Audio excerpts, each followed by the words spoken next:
सत्संग हमारे मन को पवित्र करने का सबसे सरल साधन है। सत्संग की निरंतरता से हमारे सारे कर्मों में ही शुद्धता आने लगती है। हम समय की पाबंदी का भी ध्यान रखते हैं। इसे भजन सिमरन से बिल्कुल अलग लेकर चलना चाहिए। यह कभी नहीं सोचना चाहिए कि आज मैंने सिमरन को पूरा समय दिया है तो फिर मैं सत्संग में क्यों जाऊं। सत्संग में नियम से जाना हमारी गुरु भक्ति को गहरा करता है। भजन सिमरन ही सतगुरु के प्रेम को अपने अंदर पैदा करने का एक जरिया है। इसलिए सत्संग पहले नंबर पे आता है, जहां लगातार जाने से हमारे दिल में प्रेम पैदा होता है, धीरे धीरे बढ़ता है। पहले सत्संग को प्यार से सुनो, अच्छी बातों को चुनो, जीवन में लागू करो, तभी सतगुरु की दया मेहर को महसूस कर पाओगे। यही हमारे सतगुरु का हुक्म है, जो हमें प्रेम के पथ पर आगे लेकर चलता है। यही भक्ति भावना हमें रूहानियत में भरपूर मदद करती है। अगर आप बीमार हैं और इस वजह से सत्संग सुनने नहीं जा पाए, तब कोई बात नहीं। सतगुरु हमारी अंतर की हालत बहुत अच्छी तरह से जानते हैं। हम कोई भी बहाना बनाकर सतगुरु को धोखा नहीं दे सकते। हमारे अंदर क्या चल रहा है? हमारा चालाक मन हमें धोखा दे रहा है। हमें अपने विवेक से काम लेना है कि सत्संग जाएं या ना जाएं, क्या हम उस समय सत्संग से कोई ज्यादा जरूरी काम कर रहे हैं। जिन रूहों ने बेशक अंतर में काफी अच्छी तरक्की भी कर ली है, लेकिन वो सभी नियम से सत्संग सुनने जाते हैं। संतजन समझाते हैं कि काल बहुत शक्तिशाली है और हमारा मन उसी का नौकर है। मन ने बहुत सी पहुंची हुई रूहों को भी अंदर धोखा दे दिया। बेशक मन का जोर त्रिकुटी या ब्रह्मा के ऊपरी छोर तक ही चलता है। आश्चर्य, कई बार पारब्रह्म या भंवर गुफा में भी जा चुकी आत्माएं नीचे गिर जाती है। श्री हुजूर स्वामी जी महाराज फरमाते हैं, लेकिन उन रूहों की जल्दी ही संभाल हो जाती है। केवल सतलोक में जा चुकी रूहें ही काल और माया के जाल से बच जाती हैं। वहां पर इन दोनों की दाल नहीं गलती।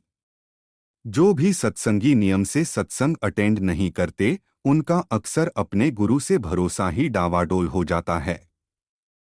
उनका संतों की शिक्षा से ही भरोसा उठ जाता है, वो केवल नाम के ही साथ है। जो भी नियमित सत्संग सुनेंगे, उन्हें भजन सिमरन में भी फायदा मिलेगा। सत्संग करता अच्छा है या बेकार, इससे हमें कोई फर्क नहीं पड़ना चाहिए। हमें केवल संत की वाणी पर ध्यान देना है। वो तो पूर्ण है, उनकी शिक्षा भी पूर्ण है। आप किसी का इम्तिहान लेने नहीं आए थे। आप तो अपने सतगुरु के बुलावे पर आए थे, हैं ना? मैं कुछ ऐसे प्रेमी सत्संगियों को भी जानती हूँ जो सैकड़ों मील यात्रा करके केवल 1 घंटे का सत्संग सुनने आते हैं। यह उनका अपने सतगुरु के प्रति प्यार है, जो दूरी को नजदीकी में बदल देता है। यदि आप कोई जरूरी काम छोड़कर भी सत्संग सुनने आते हैं, तो भी आपका कोई नुकसान नहीं होगा। सत्संग में जाए बिना अपनी कमियों और कमजोरियों को पहचानना और दूर करना असंभव है। सत्संग में सुना हुआ केवल एक वाक्य, एक लाइन आपकी जिंदगी बदल सकता है। ये बदलाव और कहीं पे संभव नहीं है। केवल एक लफ्ज भी ऐसा कर सकता है। एक छोटी सी कोशिश आपको भक्ति और प्रेम का खजाना बख्श सकती है। कभी भी कहीं भी एक भी सत्संग ना छूट जाए। एक बार एक सेठ जी किसी के बार बार कहने पर सत्संग में गए।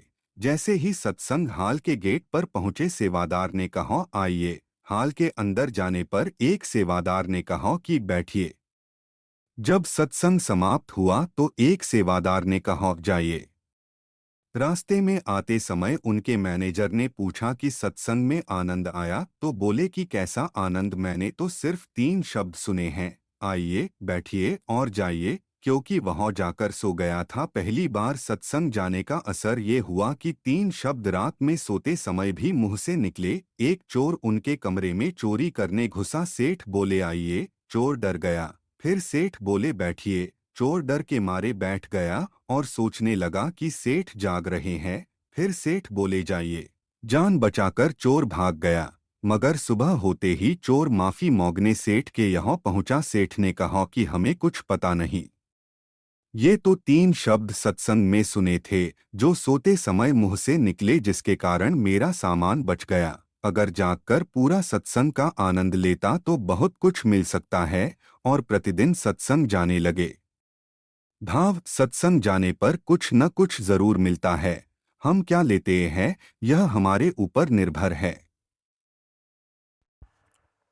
गुरु प्यारी साध संगत जी, राधा स्वामी जी।